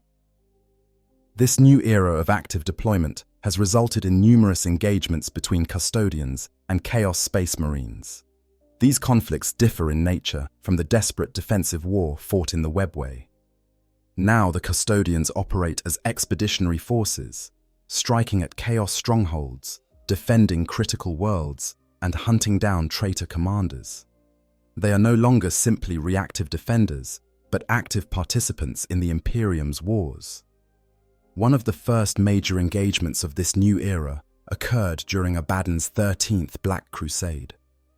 As Chaos forces pushed toward Terra, a shield host of Custodians deployed to the fortress world of Cadia. They fought alongside Space Marines and Imperial Guard, helping to hold critical positions against overwhelming Chaos assaults. When Cadia finally fell, the Custodians were among the last forces to evacuate, covering the retreat of civilian populations and military forces alike.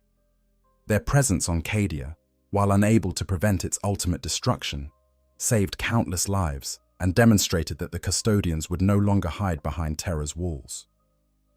The Plague Wars in Ultramar saw Custodians fighting alongside Reboot Guilliman against the forces of the Death Guard and their demon Primarch, Mortarion. This campaign illustrated the Custodians' effectiveness against even the most powerful Chaos champions. Shield Captain Valerian led his warriors in crucial engagements, his precision strikes eliminating Death Guard sorcerers and disrupting their plans. The Custodians' resistance to plague and corruption proved invaluable in battles against Nurgle's forces, as they could operate in contaminated environments that would have killed other warriors. The battles fought during the Indomitus Crusade brought Custodians into contact with Chaos forces across multiple theaters. In some cases, they served as shock troops for critical assaults, their combat prowess ensuring that even the most heavily defended Chaos strongholds could be breached. In others, they acted as precision instruments, deploying in small numbers to assassinate Chaos Lords or destroy specific strategic targets. Their flexibility and capability made them invaluable assets despite their relatively small numbers. One particularly significant engagement occurred in the Scourge Stars, where a Custodian shield host engaged a warband of Emperor's children. The Emperor's children, ever seeking perfection in combat, viewed the Custodians as worthy opponents, warriors whose defeat would bring them glory and their patrons' favor. The battle that followed was a display of extraordinary martial skill on both sides. The Custodians fought with their characteristic precision, while the Emperor's children countered with technique refined across millennia. The engagement lasted for hours, an eternity in terms of high-level combat. In the end, the Custodians emerged victorious, but they paid a heavy price. losing several of their number to an enemy that had proven more capable than anticipated. The Custodians have also found themselves fighting defensive battles when Chaos forces strike at worlds deemed critical to the Imperium's survival. The Aquilan Shield, a specialized shield host dedicated to protecting individuals and locations of strategic importance, has engaged Chaos forces attempting to assassinate key Imperial leaders or destroy vital installations. These engagements often pit small numbers of Custodians against larger Chaos forces in desperate battles where failure could have catastrophic consequences. An interesting development in modern conflicts has been the Custodians' evolving relationship with other Imperial forces. For millennia, they operated in isolation, rarely coordinating with Space Marines or Imperial Guard. But the demands of the current crisis have forced greater cooperation. Custodians now regularly fight alongside other Imperial forces, and this has led to the development of new combined arms tactics that leverage the strengths of each force. Space Marines provide numerical strength and tactical flexibility, Imperial Guard hold ground and provide fire support, and Custodians serve as elite strike forces that can achieve objectives others cannot. The opening of the Great Rift has also brought Custodians into the Imperium Nihilus, the dark half of the galaxy cut off from Terra by the massive warp storm. Custodian expeditionary forces have undertaken missions into this isolated region, carrying the Emperor's light into darkness. These missions are extraordinarily dangerous, as the forces in Imperium Nihilus cannot easily call for reinforcement or retreat back to Terra. Custodians who deploy there must be prepared to fight with whatever resources they can gather locally, operating far from the logistical support they have traditionally relied upon. The nature of Chaos opposition has evolved as well. The opening of the Great Rift has allowed Chaos forces to operate more freely in real space, no longer as constrained by the difficulty of manifesting from the Eye of Terror. Demon engines and corrupted war machines appear on battlefields with greater frequency. Chaos sorcerers can call upon powers that would have been impossible to sustain in the more stable reality of earlier eras. This escalation in Chaos capability has forced the Custodians to adapt their tactics, developing new strategies for countering threats that did not exist during the heresy. One trend in modern conflicts is the increasing use of dreadnoughts by Custodian forces. These massive war engines, piloted by fallen Custodians whose bodies were too damaged to repair, but whose minds remained sharp, provide heavy firepower and resilience that supplements the Custodians' infantry capabilities. The sight of a Custodian dreadnought striding into battle, ancient and terrible, has become increasingly common. These machines are treated with reverence by their battle brothers, honored warriors who continue to serve even in death. The strategic deployment of Custodians has also evolved. Rather than committing entire shield hosts to single campaigns, the Adeptus Custodes now operate with greater flexibility, deploying smaller forces to multiple theaters simultaneously. This allows them to influence more battles, but means that individual engagements feature fewer Custodians. The impact of their presence remains disproportionate to their numbers, as even a squad of Custodians can turn the tide of a battle. But it does mean they are stretched thin across an Imperium facing threats on countless fronts. Notable among recent engagements was the defense of the Shrine World of Gathalamor, where a Custodian force intercepted a Black Legion warband attempting to desecrate sacred sites. The battle took place across the ruins of ancient cathedrals, with both sides using the terrain to their advantage. The Custodians, fighting to prevent the corruption of holy ground, demonstrated the full extent of their capabilities. They moved through the ruins like golden spectres, appearing from unexpected angles to strike at Chaos positions. The Black Legion, led by a Chaos Lord who had fought at Terra during the siege, attempted to use their knowledge of Imperial tactics against the Custodians. But the Golden Warriors adapted faster than their enemies could anticipate, changing their approach with each engagement. The battle lasted 3 days and ended with the Black Legion in full retreat, their leader dead and their forces shattered. Another significant conflict occurred in the Nachmund Gauntlet, the narrow corridor of stable warp routes connecting the two halves of the galaxy split by the Great Rift. Control of this passage is crucial for the Imperium's ability to coordinate between Imperium Sanctus and Imperium Nihilus. Chaos forces regularly attempt to close or corrupt these routes, and Custodians have been deployed to keep them open. These engagements often pit small Custodian forces against much larger Chaos armies in desperate battles where retreat means allowing strategic disaster. The Custodians have held the gauntlet open through a combination of superior skill and absolute unwillingness to yield. Each battle fought there adds to the legend of the Emperor's Guardians, as they demonstrate time and again that determination and excellence can triumph over numerical superiority. The defense of Forge Worlds has become another crucial theater for Custodian operations. The Adeptus Mechanicus manufactures the weapons and equipment that the Imperium depends upon, making their Forge Worlds high-value targets. When Chaos forces strike at these installations, they seek not just to destroy, but to corrupt, turning the sacred machine spirits into demonic entities and transforming holy forges into nightmare factories. Custodians deployed to defend Forge Worlds must navigate a strange landscape where technology and faith merge, where machine spirits are as real as the warriors who fight to protect them. Their cooperation with tech priests and Scutarii has created interesting tactical combinations, blending the Mechanicus's technological superiority with Custodian martial excellence. Space hulks present unique challenges and opportunities for both Custodians and Chaos forces. These massive conglomerations of ships fuse together by the warp drift through real space, sometimes emerging from the immaterium near inhabited worlds. They often harbor Chaos forces who use them as mobile bases or transportation. When Custodians are deployed to clear space hulks, they must fight in environments where the twisted corridors and unstable structure provide countless ambush points. Chaos Marines, familiar with the hulks they inhabit, can use their knowledge to offset some of the Custodians' advantages.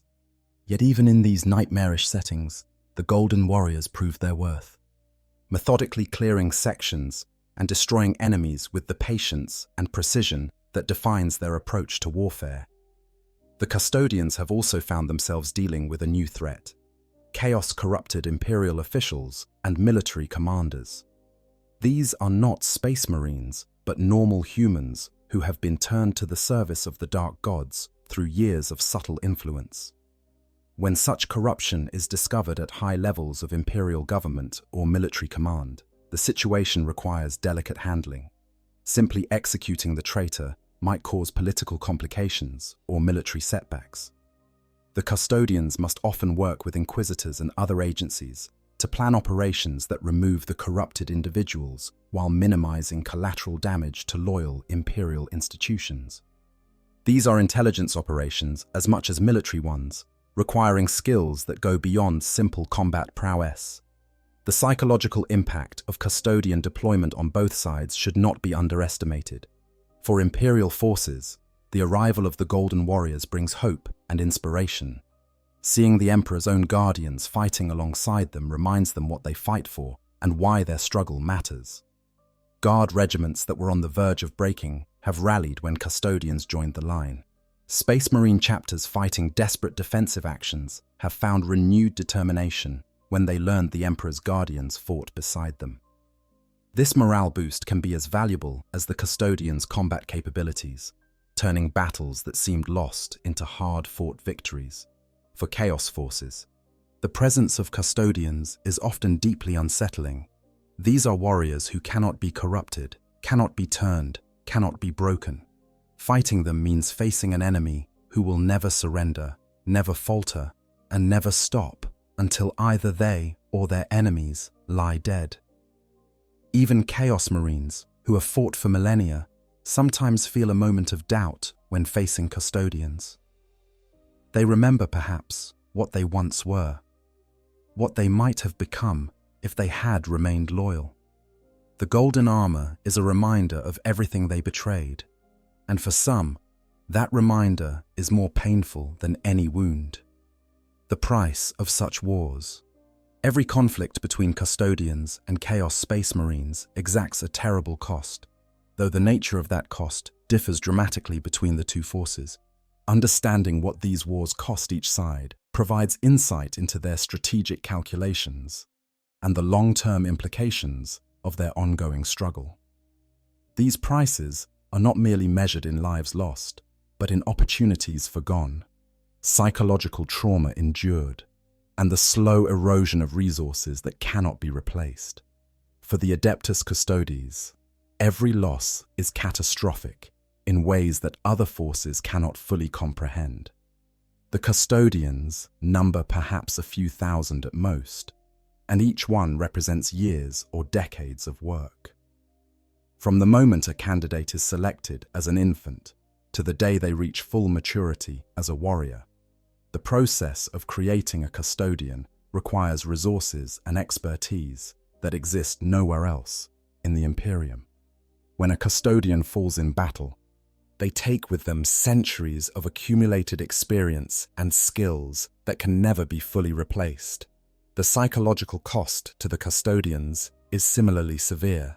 They have stood vigil over the Emperor for 10,000 years, watching him slowly fade, while being unable to prevent it.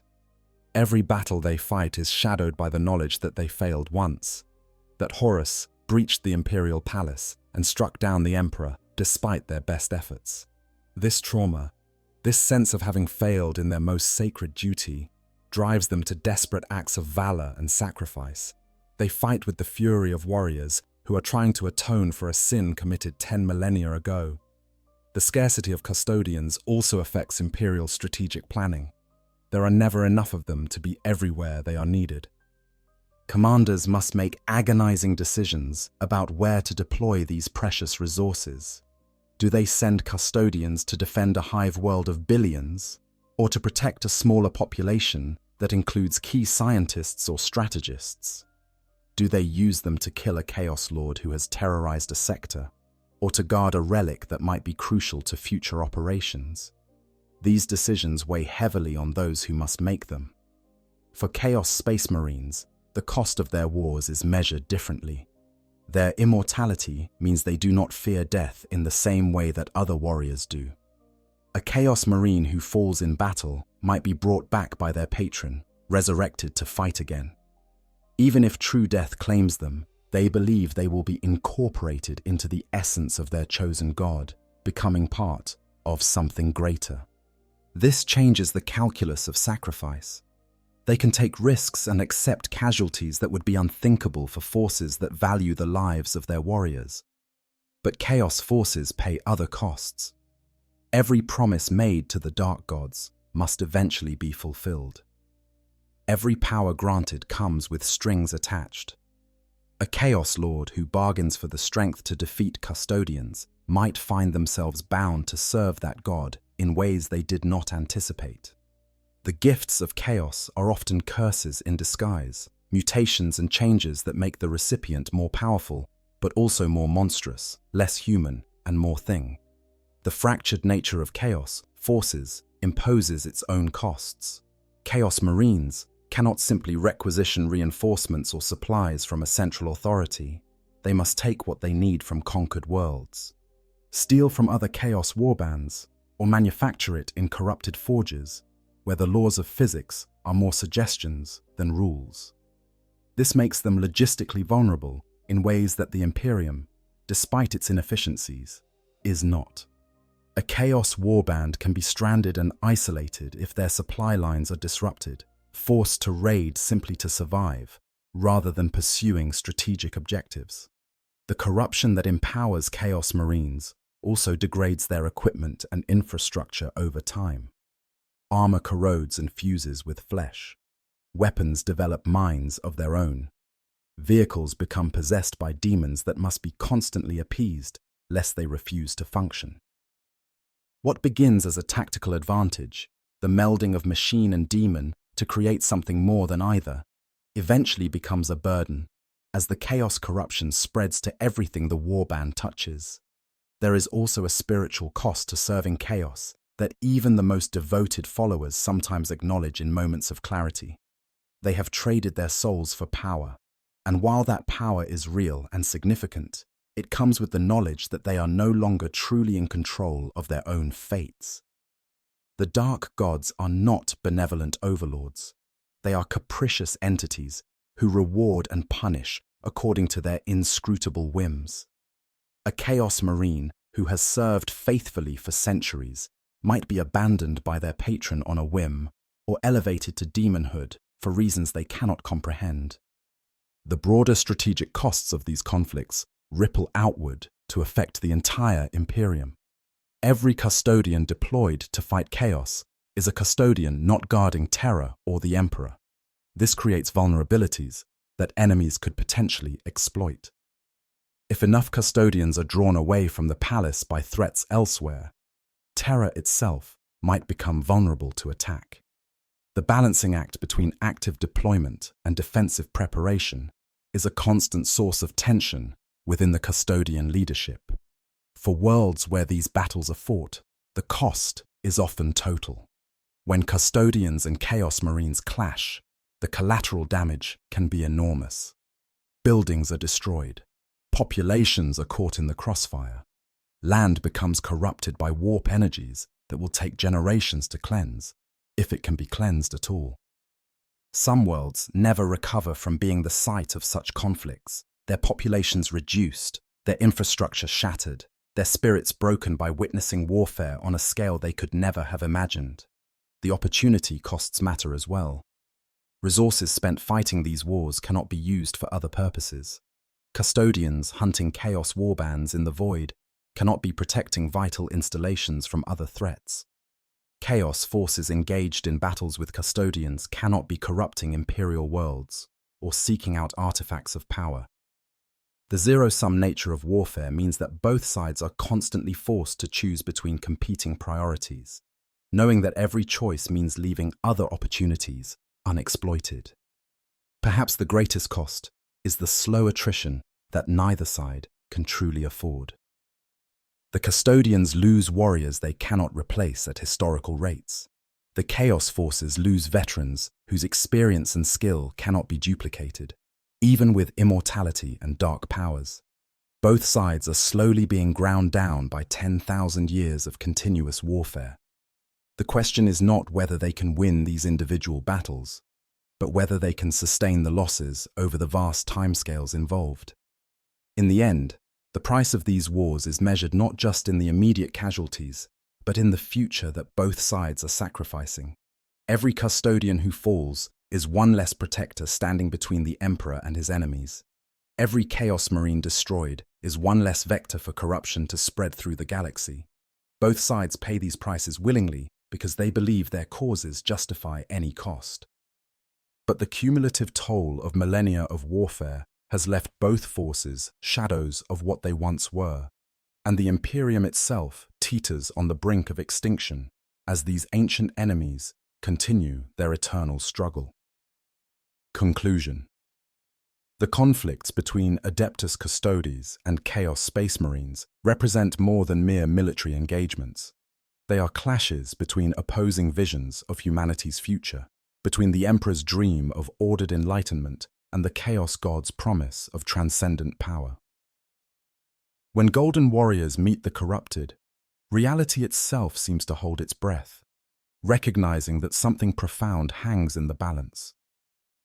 The Custodians stand as testament to what humanity can achieve through discipline, sacrifice, and unwavering dedication to a higher purpose.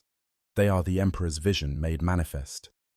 Warriors who combine physical perfection with intellectual brilliance and unshakable faith. When they fight, they do so not for personal glory or gain, but in service to an ideal that has sustained them across 10,000 years of endless war. They are heroes in the classical sense, individuals whose excellence inspires others to reach beyond their limitations. Chaos Space Marines represent the dark mirror of this excellence, They show what happens when that same potential for greatness is twisted towards selfish ends, when power becomes its own justification and the means become more important than the ends.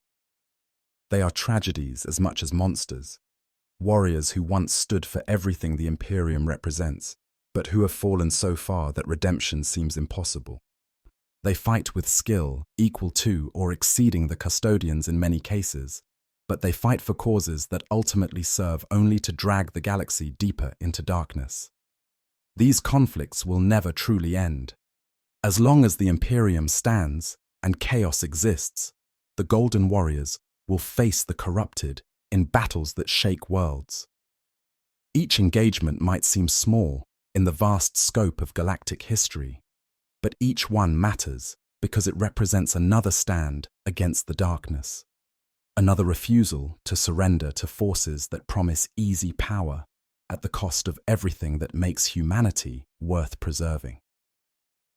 The lessons from these conflicts extend beyond the battlefield. They teach us about the importance of purpose, the danger of hubris, the cost of excellence, and the eternal struggle between order and chaos that defines not just the Warhammer universe, but our own human experience. We watch these battles and see reflected in them our own struggles against despair, corruption, and the entropy that seeks to drag all things into ruin. For those of us who follow these stories, who build and paint these armies, who recreate these battles on tabletops around the world, we engage with questions that matter. What would we sacrifice for what we believe in? How do we maintain our principles when the world seems to reward those who abandon them? What does it mean to be excellent, to strive for perfection, even knowing we will fall short? The Custodians and Chaos Marines, in their endless war, give us a framework to explore these questions through the lens of fantastic fiction. In the grim darkness of the far future, there is only war. But within that war, there are still choices. There are still warriors who fight for something beyond themselves, who stand against impossible odds, not because they are guaranteed to win, but because standing is what defines them. The Adeptus Custodes embody this defiance against entropy and corruption. They are the Emperor's chosen, the golden defenders, the unyielding bulwark against the darkness that would consume all. When you see the golden armor gleaming on the battlefield, when you witness Custodians standing firm against the corrupted hordes, remember what they represent. They are not simply game pieces or fictional characters. They are symbols of humanity's refusal to surrender, our insistence that we are more than base desires and animal instincts. They fight so that others might live in a galaxy where hope still exists, where the light has not entirely been extinguished by 10,000 years of darkness. And so, the eternal war continues. Gold meets corruption. Faith faces twisted power. The Emperor's finest stand against those who have betrayed everything they once held sacred. The outcome of each individual battle might vary, but the larger struggle goes on, will always go on, because that is the nature of this universe. In the grim darkness of the far future, the war between Custodians and Chaos Space Marines is not a bug in the system. It is the system, the fundamental conflict that defines existence itself. If you've enjoyed this deep dive into the conflicts between these two legendary forces, please hit that like button and subscribe to the channel. Every subscription helps me continue creating content, exploring the rich lore and incredible depth of the Warhammer 40,000 universe. Share this video with your fellow fans of the franchise. Comment below with your thoughts on these battles. Which side would prevail in a conflict you'd like to see explored? What aspects of Custodian or Chaos Marine warfare would you like me to examine in future videos? The Emperor protects, and knowledge is power. Thank you for watching, and remember, in the darkness of the far future, heroes still stand against the night. I hope you guys enjoyed the story. Make sure to hit the subscribe, like, share button, whatever you want. Give me some feedback if there's any, and yeah, sleep well.